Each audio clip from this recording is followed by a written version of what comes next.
Right, welcome back again. Mr. Megagame here is Jane Connor, and here is Shaun, who does Alliance. Yes. Is the full name, or is there a longer name for Alliance? We have Alliance is the name, and then we also have Alliance, the ultimate world leader of political science megagame. Right, So kind of ridiculously ultra long. Long game, title. Yes. Yeah. Okie dokie. So this, as I just said, Shaun, this is a different one for me because I haven't played this game at all, and usually when I do these interviews, I play the game, which helps me guide the conversation a bit more. So Shaun is going to walk me through this one entirely. So why don't you crack off by telling us what both of those games are? Okay, so Alliance is a game that I designed together with my game design students, my high school students, back when I was a high school teacher in Houston.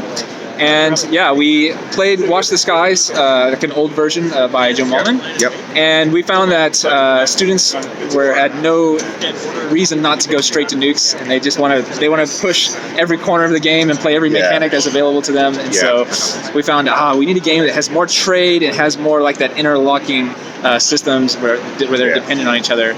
And so we made it to where they have to trade with each other before they can build up enough to have that access to that kind of power against each other. Yeah, and obviously Watch the Games is a game I played a lot, like 7 or 8 times in counting at last count. So yes, nations, if they don't have a reason not to, will go to that entirely. So what is the trading mechanic or mechanics that we put in to kind of stop them escalating? So when we designed our own game, we built it entirely on trade. So it's almost like, we all know Settlers Catan. You have 5 different currencies. So we have 5 different poker chips. They represent 5 different national kinds of assets. Yeah. And then every nation has a surplus in one, a deficiency in another, but they need a variety in order to upgrade and build up their nation.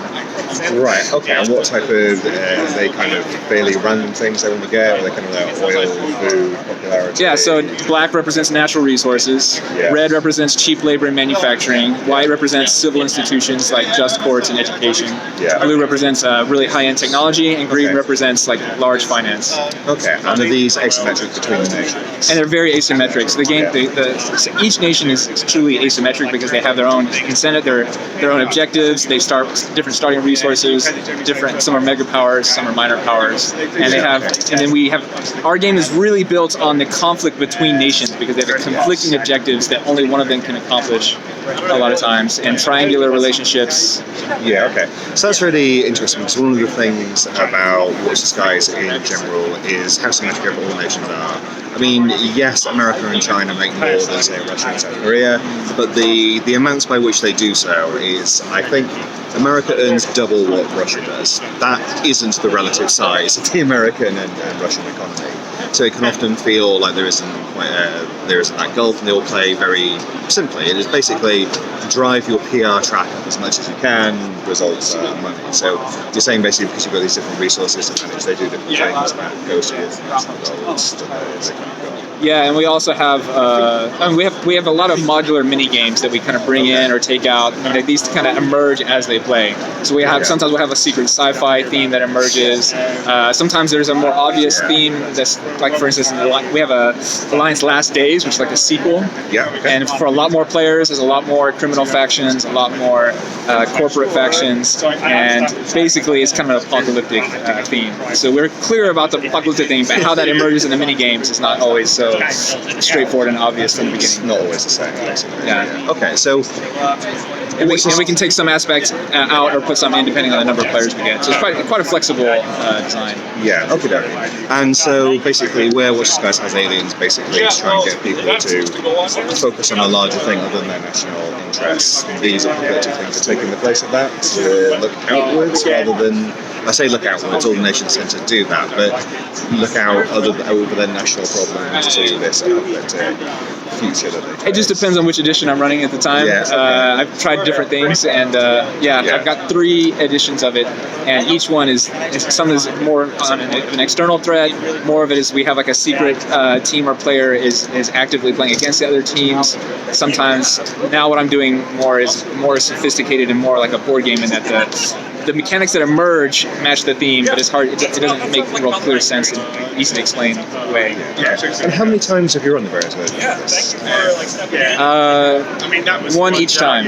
One each time. Okay. And I'll be running the 3rd one 2 days from now.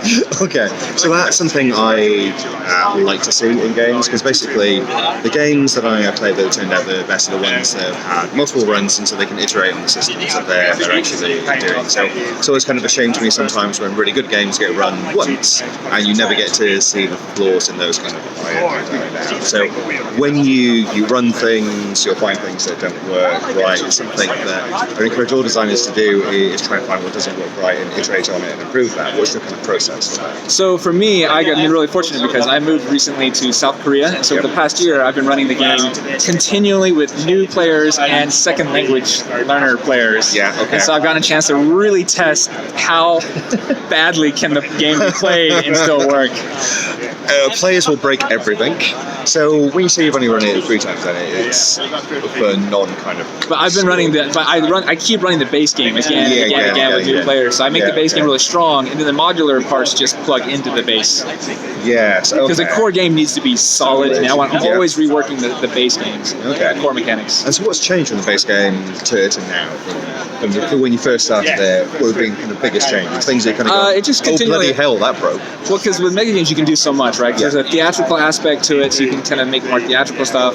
You can get more role playing, so you can kind of get better writing and give them better conflicts to play off of each other. Yeah. And then you kind of start with that stuff, but then you start to get more interesting little mechanics that you can throw in, and then the agendas get better.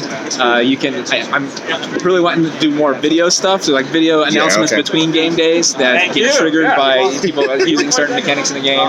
That's always good. So in the UK, there's now a big thing where press, rather than producing newspapers, will do like 5 minutes of announcements at the end of the game and the stories. And never bribe the press, kids. Always bribe the press. Bribing the press is definitely the best thing to do.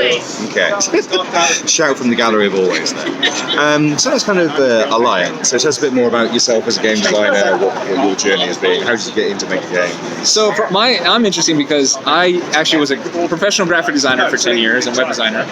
And then I became an educator. Right. And it's only then that I got into, I learned about designer board games. And the reason I got into designer board games is because I wanted to create a simulation for my students. Yeah. Okay. I saw that like just lecturing them, they don't think deeply about the behavior, behavioral psychology behind why humans are the way they are, why history turned out the way it did. Yeah. So I wanted to recreate that experience for them and then let them be the leaders. Yeah. Okay. And in order to figure out the mechanics for that, I ended up going into this really deep rabbit hole of designer board games, and then emerged out of that finding like Megagames. Yeah, okay. And so the first one you played, was it here? In Texas or Dallas? You say you started off? No, I actually, I just downloaded Jim Wellman's copy from his website. We played it with the students, and then we went right into designing our own games. Okay. And so I've actually never played anything but my game and Jim Wellman's game. Right, okay. You should definitely come to the UK and play some games. I know, I need to make that journey, for sure. I'm somehow describing UK as a mecca of Megagames there, which I suppose at the moment it runs more than anywhere else, but it's really fascinating to talk to Megagame Coalition, and everything's going on here at the moment. There are so many games being run, so many different groups cooperating.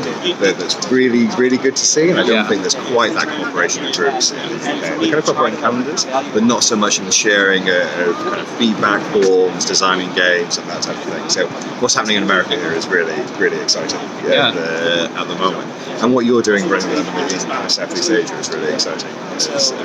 Yeah, and the good thing is, we gotta spread the word. We gotta get more people playing, right? So more first-time players and more first countries. That gets me excited, Yes. So I want to see the community grow and see what's gonna, see where it can take off, what markets we can go into, and what kind of people we can reach. Talking about growing the community, and a shameless plug for Megagame Assembly. So pop along to Megagame Assembly website, because we host basically a calendar. That website, megagameassembly.com. So we host a calendar of all of the Megagames that we can find in the world, links to all of the groups in the world that we can find, podcasts, blogs, which I will be asking Shaun to appear on and write for us. So pop along to there. I, as the Mr. Megagame, which will be on my Facebook page, and I'll post it around with other groups as well. I do lots of live streams like this from games. This year I've been over to Sweden, here, lots of games in the UK. Hopefully I'll be on to Denmark for one later on. I might turn up at Shucks 19 if they do some main games there. So pop along to my page. So anything you want to plug, Shaun?